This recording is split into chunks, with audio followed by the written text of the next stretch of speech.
Hello everyone, welcome back to this YouTube channel VSM Academy, the spirit of education. So students, last lecture में अगर आपने ध्यान दिया होगा, ऑलरेडी आपको पता है 12th के बच्चों कि जो ऑनलाइन सेशंस है, मैं लाइव सेशन ले रहा हूं दिनेश सर लाइव स्टडी पे। तो अगर आपको नहीं पता तो प्लीज प्लीज जो मेरा डिस्क्रिप्शन के अंदर जो टेलीग्राम का चैनल है प्लीज उसे ज्वाइन कर लो, क्योंकि वहां पे मैं सारे के सारे अपडेट्स दे रहा हूं कि किस दिन कौन सा लेक्चर लेता हूं। ऑलरेडी मैंने 4 दिन का लाइव सेशन ले लिया है, जिसमें मैंने logic, matrices, derivative, application of derivative, और आज के लेक्चर में मैंने फिनिश कर दिया integration and definite integration. And guys, कल का जो लेक्चर आने वाला है, यस, कल के लेक्चर में मैं आपको एक्सप्लेन करूंगा एक नया concept, that is application of definite integration और साथ ही साथ differential equation. Okay, so link आपको टेलीग्राम में मिल जाएगा, लेकिन उसके पहले अगर आपने टेलीग्राम का लिंक ज्वाइन नहीं किया है तो यस ज्वाइन कर दो।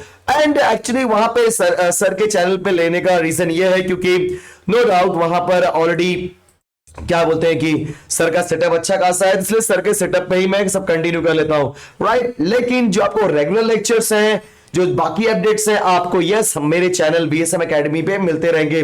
तो अगर अभी तक आपने चैनल को सब्सक्राइब नहीं किया तो फटाफट चैनल को सब्सक्राइब कर दो, राइट। एंड वीडियो को एंड तक देखना। आज मैं बात करने वाला हूं अगेन मोस्ट इंपॉर्टेंट क्वेश्चंस जो कि आने वाला है प्रोबेबिलिटी डिस्ट्रीब्यूशन से।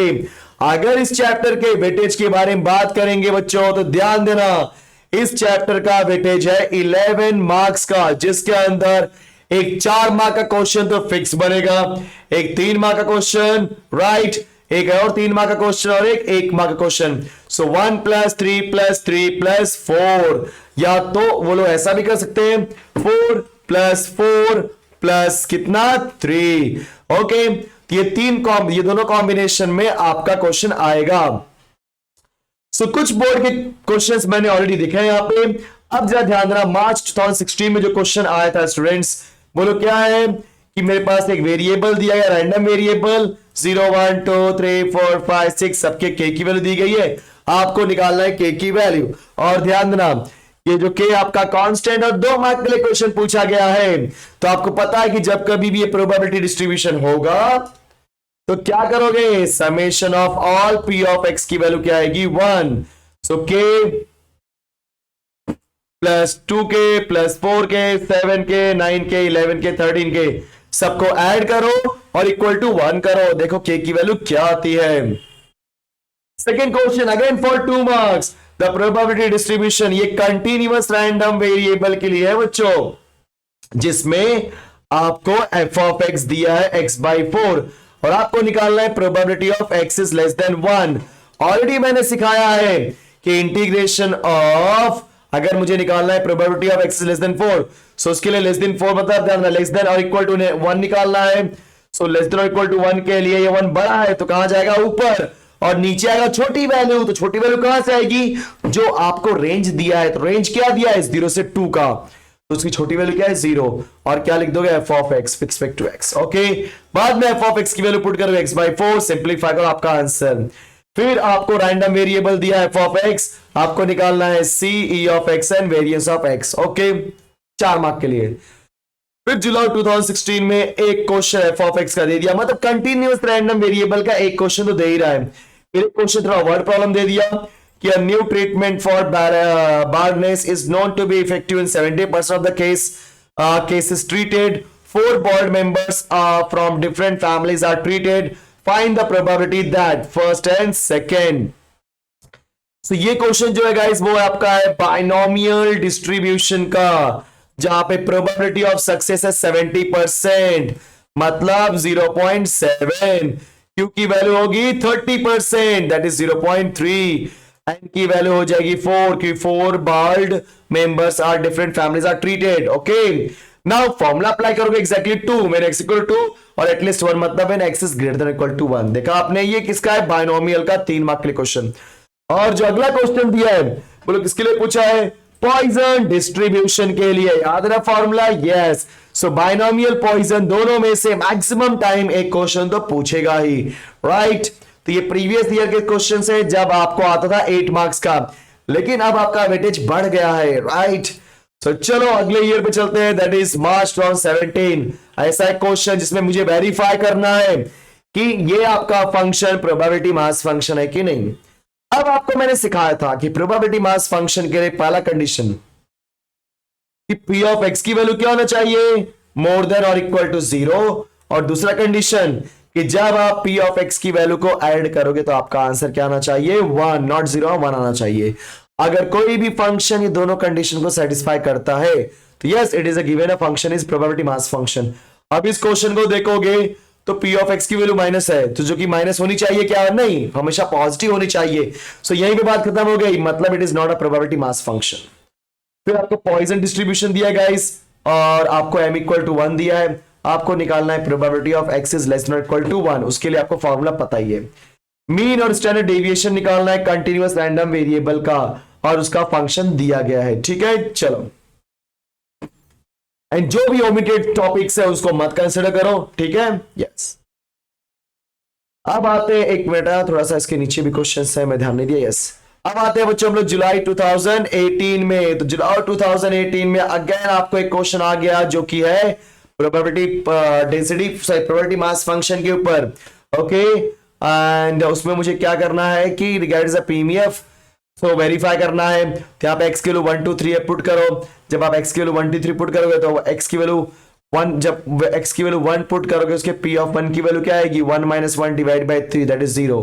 जब x की वैल्यू 2 पुट करोगे तो p ऑफ 2 क्या आएगा, 2 - 1 divide by 3 that is equal to 1/3। जब पुट करोगे x इक्वल टू 3 तो p ऑफ 3 क्या आएगा बच्चों आपका, 3 - 1 डिवाइड बाय 3 दैट इज 2/3। तो देखा जाए तो जो भी वैल्यू आई क्या मिली, पॉजिटिव मिली है कि नहीं, क्योंकि यहाँ पे वैल्यू दिया नहीं है, निकालना है। पॉजिटिव मिली, फर्स्ट कंडीशन सेटिस्फाइड, सबको ऐड करो, 0 + 1/3 + 2/3 आंसर 1 आएगा, मतलब yes it is a probability mass function. फिर आपको बायनोमियल डिस्ट्रीब्यूशन का क्वेश्चन दे दिया, जहां पे n दे दिया है, p दे दिया है, q निकालो और e ऑफ x और v ऑफ x निकालो, क्योंकि e ऑफ x क्या होता है, np, v ऑफ x क्या होता है बच्चों, npq, राइट। चलो, इफ रैंडम वेरिएबल उसी साल में पूछा गया क्वेश्चन है जो कि प्रोबेबिलिटी पॉइजन डिस्ट्रीब्यूशन के ऊपर, कंडीशन क्या दिया है, when probability of x equal to 1 is equal to probability of x equal to 2। So दोनों में फॉर्मूला अप्लाई करोगे और निकालोगे किसकी वैल्यू, जी हाँ, आपको निकालना है x ग्रेटर देन 1 की वैल्यू, क्योंकि आपको पहले निकालना पड़ेगा m, क्या निकालना पड़ेगा, m निकालने के बाद जो फॉर्मूला है, क्या है फॉर्मूला पता है सब लोग को, यस, वो फॉर्मूला आपका हो जाएगा e raised to -x m raised to x divide by x factorial. तो फॉर्मूला यूज करो और फटाफट सॉल्व कर लो। अब आते हैं मार्च 2019 में, तो पहला क्वेश्चन है आपका किसके ऊपर, two fair coins are tossed simultaneously, x denotes the number of heads, find the probability distribution of x and e of x भी निकालना है। तो कोई बात नहीं, इजी क्वेश्चन है। सो नंबर ऑफ हेड्स है और 2 कॉइन है, right. So number of heads की वैल्यू क्या आएगी, आइदर 0 और 1 और 2। ऐसे क्वेश्चन मैंने बहुत बार करवाए आपको, देखो जरा अच्छे से लेक्चर के अंदर, राइट। अगला क्वेश्चन f ऑफ x दिया है और ये क्वेश्चन पूछा है। नेक्स्ट क्वेश्चन बायनोमियल के ऊपर, मतलब बायनोमियल, पॉइजन और एक प्रोबेबिलिटी डिस्ट्रीब्यूशन का क्वेश्चन तो मैक्सिमम टाइम पूछ रहा है, ओके। तो ये हमारा लास्ट ईयर का क्वेश्चन है, जैसे 2020 का, तो जिसमें आपको एक क्वेश्चन पूछ दिया गया है किसके ऊपर, देखो ये वाला k की वैल्यू निकालने वाला, तो k की वैल्यू निकालो और x इज लेस देन 3 के लिए सॉल्व करो 2 मार्क के लिए। फिर आपको a fair coin is tossed 5 times, find the probability of obtaining exactly 5 heads। ये आपका बायनोमियल का क्वेश्चन है, देखने से ही मालूम पड़ता है कि 5 टाइम्स है और कॉइन है। सो कॉइन में क्या होगा, p की वैल्यू 1/2, q की वैल्यू 1/2, n की वैल्यू यहाँ पे क्या दिया है 5 कॉइन्स टॉस ना इसके लिए, राइट। अब उसके बाद आप फॉर्मूला बनाओगे और probability of x equal to 5 to exactly 5 के लिए सॉल्व करना है, तो probability of x equal to 5 के लिए आप सॉल्व कर लो, ठीक है। उसके बाद दिया है पॉइजन डिस्ट्रीब्यूशन, देखा आपने, तो मतलब बायनोमियल पॉइजन तो मैक्सिमम टाइम पूछ रहा है। सो अगर मैं बात करूंगा बच्चों हमारे एनालिसिस के बारे में, तो ध्यान देना सब लोग, बायनोमियल एंड पॉइजन इस बार भी आपका दोनों कॉन्सेप्ट के ऊपर क्वेश्चन पूछने वाला है। उसके बाद जो सेकंड प्रायोरिटी देगा आपको पूछेगा प्रोबेबिलिटी मास फंक्शन मतलब p ऑफ x के ऊपर क्वेश्चन, और पूछेगा प्रोबेबिलिटी डेंसिटी फंक्शन मतलब एफ ऑफ एक्स के ऊपर का क्वेश्चन। सीडीएफ पूछे ना पूछे, अभी तक तो नहीं पूछा है, बट ये दोनों के आने के चांसेस मैक्सिमम है। हो सकता है दोनों आ जाए और इसमें कोई एक आ जाए, समझ गए। सो बहुत आसान चैप्टर है, बहुत अच्छे से है, एंड जो उसका लिंक है आपको डिस्क्रिप्शन बॉक्स में मिल भी जाएगा इस सारे चैप्टर का, तो उसको अच्छे से प्रैक्टिस करो। कोई डाउट है तो आप मुझसे पूछ सकते हो। तो चलो फ्रेंड्स, मिलते हैं नेक्स्ट लेक्चर में। Thank you so much. तब तक फटाफट वीडियो को लाइक कर देना, शेयर कर देना, एंड अगर सब्सक्राइब नहीं किया तो सब्सक्राइब कर दो। Bye bye.